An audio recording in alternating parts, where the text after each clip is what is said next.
Engineering ಏನು ಕಳೆದೊಂಬಾಗ್ತವೆ. ಇವಾಗ ನನ್ಗೂ ನಮ್ಮ ಅಮ್ಮಗೂ ಚಾಲೆಂಜು ಏನಪ್ಪಾ ಅಂತಂದ್ರೆ ಯಾರು ಬೇಗ ಇದು ಇತ್ತಿನ ಬೇಳೆನ ಇಡುತ್ತಾರೆ ಅಂತ ಹೇಳ್ಬಿಟ್ಟು ನೋಡೋಣ ಬನ್ನಿ.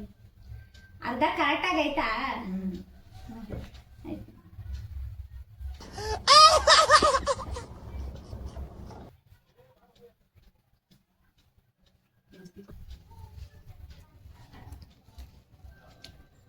ಇಸ್ಕು ನಂಗೆ ಬರಲ್ಲ. ಅದು ಟ್ರೈ ಮಾಡು, ನಿನ್ನ ಕಷ್ಟ ಏನು ಅಂತ ಗೊತ್ತಾಗಬೇಕಲ್ಲ. ನಾನು ಎರಡು ಕೈಲಿ ಮಾಡಿದೆ ತಾನೆ, ನೀನು ಎರಡು ಕೈಲಿ ಮಾಡಬೇಕು.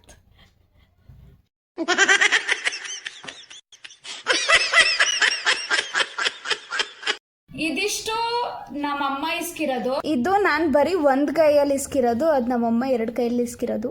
ಬನ್ನಿ ಯಾರು ವಿನ್ ಆಗ್ತಾರೆ ನೋಡೋಣ.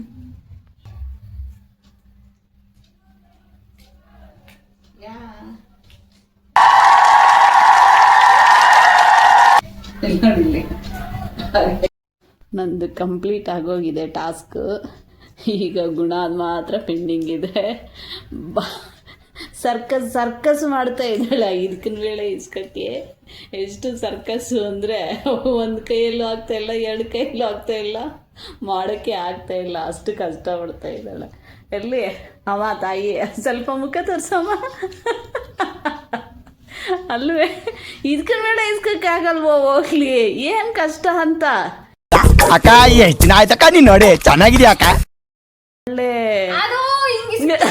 ಆ ಕಡೆ 1 ಕಿಲೋಮೀಟ್ರು, ಈ ಕಡೆ ಹೋದ್ರೆ ಆ ಕಡೆ 1 ಕಿಲೋಮೀಟ್ರು, ಈ ಕಡೆ 1 ಕಿಲೋಮೀಟ್ರು ಹೋಗ್ತೈತೆ. ನಾನೇನ್ ಮಾಡ್ದೆ, ಅದಕ್ಕೆ ಕೈಯಲ್ಲಿ ಹಿಡ್ಕೊಂಡಿಸ್ತೆ. ನೀನೇನು ಎರಡು ಕೈಯಲ್ಲಿ ಪಟ್ ಪಟ್ ಪಟ್ ಪಟ್ ಅಂತ ಕೈಯಲ್ಲಿ ಪಟ್ ಪಟ್ ಪಟ್ ಪಟ್ ಅಂತ ಹಿಂಗೆ ಮಾಡ್ಬಿಟ್ಟೆ. ನಂಗೆ ಬರ್ಬೇಕಲ್ಲ ಹಂಗೆ. ಅಲ್ಲ ಇದಕ್ಕಿನ ವೇಳೆ ಇಸ್ಕಕ್ಕೆ ಆಗಲ್ಲ ಅಂದರೆ ಇನ್ನೇನು ಮಾಡೋಕ್ಕೆ ಬರುತ್ತೆ ನಿನಗೆ ಹೇಳು. ಇದಕ್ಕಿನ ವೇಳೆ ಇಸ್ಕಕ್ಕೆ ಆಗದೆ ಇರೋರು ಇಂಜಿನಿಯರಿಂಗ್ ಏನು ಕಳೆದೊಂಬಾಗ್ತವೆ. ಸ್ವಲ್ಪ ಡಿಪ್ರೆಷನ್ ಅಲ್ಲಿ ಇದೀನಿ, ಸೀರಿಯಸ್ ಆಗಿ ನಾನು ಡಿಪ್ರೆಷನ್ ಅಲ್ಲಿ ಇದೀನಿ. ನನಗೆ ಆಗ್ತಾ ಇಲ್ಲ ಇರಕ್ಕೆ, ಒಂಥರ ಮರೆಯಕ್ಕೆ ಆಗ್ತಾ ಇಲ್ಲ. ಈ ತರ ಇನ್ಸಿಡೆಂಟ್ಸ್ ಆಯ್ತಲ್ಲ ನನ್ನ ಜೀವನದಲ್ಲಿ ಅಂತ ಹೇಳು. ಅದನ್ನ ಮಾಡೋಕ್ಕೆ ಆಗಲ್ಲ, ಇದಕ್ಕಿನ ವೇಳೆ ಮಾಡೋಕ್ಕೆ ಬರಲ್ಲ, ಅದನ್ನ ಇಸ್ಕಕ್ಕೆ ಬರಲ್ಲ. ಇನ್ನು ಇಂಜಿನಿಯರಿಂಗ್ ಹೆಂಗೆ ಓದಿ ಕಳೆದು ದಬ್ಬಾಗ್ತೀರಾ ಅಂತ. ಅಲ್ಲ ಇಂಜಿನಿಯರಿಂಗ್ ಇದು ಅದಕ್ಕೆ ಇದು ಬಂದ್ರೇ ಅದು ಬರೋದು, ಇದು ಬರಲಿಲ್ಲ ಅಂದರೆ ಅದು ಬರಲ್ಲ. ಇಂಜಿನಿಯರಿಂಗಿಂತ ನಾನು ಇದಕ್ಕಿನ ಬೆಳೆ ಇಸ್ಕೋದೇ ಮುಖ್ಯ ಗೊತ್ತಾ. ನೀ ಎಷ್ಟೇ ಓದಿದ್ರು ಏನೇ ಮಾಡಿದ್ರು ಅಡಿಗೆ ಮಾಡೋದಂತೂ ತಪ್ಪಿದ್ದಲ್ಲ. ನೋಡಕ್ಕಾಗ್ದೆ, ನಗಕ್ಕಾಗ್ದೆ, ಅಳಕ್ಕಾಗ್ದೆ, ಬಾಳಕ್ಕಾಗ್ದೆ, ಸಾಯಕ್ಕಾಗ್ದೆ, ಮರಿಯಕ್ಕಾಗ್ದೆ, ನನ್ ಬಾಳ್ಗಷ್ಟು ಬೆಂಕಿ